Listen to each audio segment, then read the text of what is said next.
les hommes, et chez les filles aussi. Et on n'a pas besoin de ça ici. Maintenant, je reconnaissais son timbre sifflé, la musique aigre et vicieuse de Sally, la sous-contremaître. Mais je ne pouvais pas comprendre ses paroles, ni comment elle ajoutait du fiel aux exclamations réjouies des couillons qu'elle savait si aisément manipuler. Le concert des voix s'était perdu dans le bruit du moteur du pick-up qui s'éloignait, et j'ai reçu le nuage de poussière qu'il soulevait. Ça flottait autour de moi, blanc et âcre. Le fossé sentait le raisin écrasé, la sauge, l'herbe, la terre imbibée et friable. Rapidement, l'eau stagnante au fond du fossé a gagné mes jambes, mon jean, ma blouse. Mais je ne m'en souciais pas. Un instant, j'ai eu la tentation de ne plus bouger. Il faisait si chaud que j'étais soulagé de mariner dans une sorte de cloaque. J'entendais encore, bien qu'elle se soit totalement estompée, la voix de Sally, cette femme à laquelle j'avais réussi à résister pendant 3 semaines et 2 jours. J'entendais sa chanson perfide et dominatrice. J'ai eu envie de me coucher dans ce lit naturel, de m'y recroqueviller et de m'y endormir, et de ne plus en sortir, d'y demeurer pour le restant de mes jours, de m'y lever, comme dans le liquide du ventre de cette mère que je n'avais pas connue, enfantée par un homme que je n'avais jamais vu. Mais je me suis relevé, tâtant mes membres, mes côtes, mes seins, mon ventre, mes genoux. Rien de cassé, ça va. Sors de ton trou, ma belle. Tu n'as que 16 ans et toute une vie devant toi.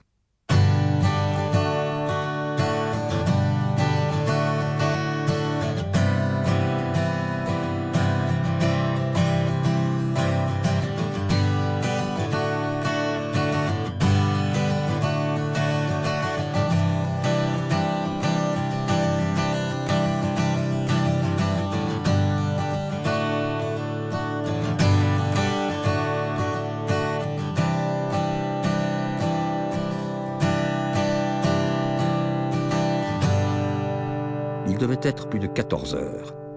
Le soleil commençait à vous cogner la nuque.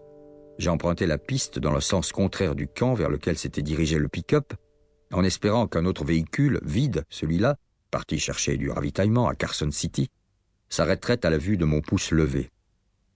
Et que pour une fois, le chauffeur n'essaierait pas de me caresser les jambes en balbutiant que j'étais une pretty girl, et que pour une fois, je n'aurais pas à lui demander qu'il me foute la paix, ni à lui dire que tous les hommes sont des salauds. J'ai attendu plus d'1 heure. Je sentais ma gorge qui brûlait, mes yeux qui piquaient. Le soleil avait déjà séché ma chemise et mon jean. Je marchais lentement sur la piste qui longeait les étendues de vignes en pente douce, interminable, ondoyante. Du vert qui se mélangeait à du vert, du bleu, de l'ocre. Je ne voyais que les couleurs, ne parvenant plus tout à fait à les séparer. Le vert des vignes, l'ocre de la terre, le bleu du ciel et le bleu plus foncé, presque noir, virant au violet des grappes de raisin. Ça devait être la soif ou l'effet retard de ma chute. Alors j'ai décidé de m'asseoir au milieu de la piste droite, blanche et jaune. Au moins, comme ça, le premier véhicule qui passerait serait forcé de ralentir.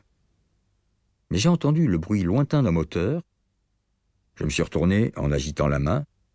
Un pick-up a freiné. C'était l'une des Ford rouges de la coopérative, Miguel au volant. « Monte, Maria, m'a-t-il dit. J'ai quelque chose pour toi. » Je me suis assise à ses côtés, c'était agréable de sentir la fraîcheur de la cabine à air conditionné.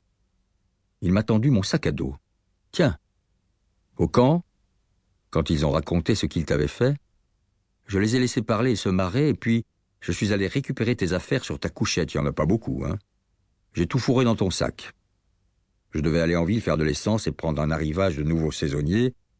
J'ai pensé que ça serait pas très difficile de te retrouver. » « Merci, Miguel. » Il n'a pas répondu. Je l'ai regardé. Je ne l'avais pas croisé plus de 3 ou 4 fois depuis mon arrivée au camp. Il faisait partie de l'équipe des chauffeurs et ces types-là, quand on est entassé à l'arrière du truck, on n'a pas beaucoup l'occasion de leur parler. Ils vous déposent au pied des vignes à 7 heures du matin, ils repartent, on ne les revoit pas avant la fin du jour. Et puis, c'était un Mexicain, un Mex. Et, comme la plupart des Mex, Pour continuer à écouter ce livre audio gratuitement, cliquez sur le lien dans la description et vous pourrez l'écouter en entier sans frais grâce à l'essai de 30 jours d'Audible.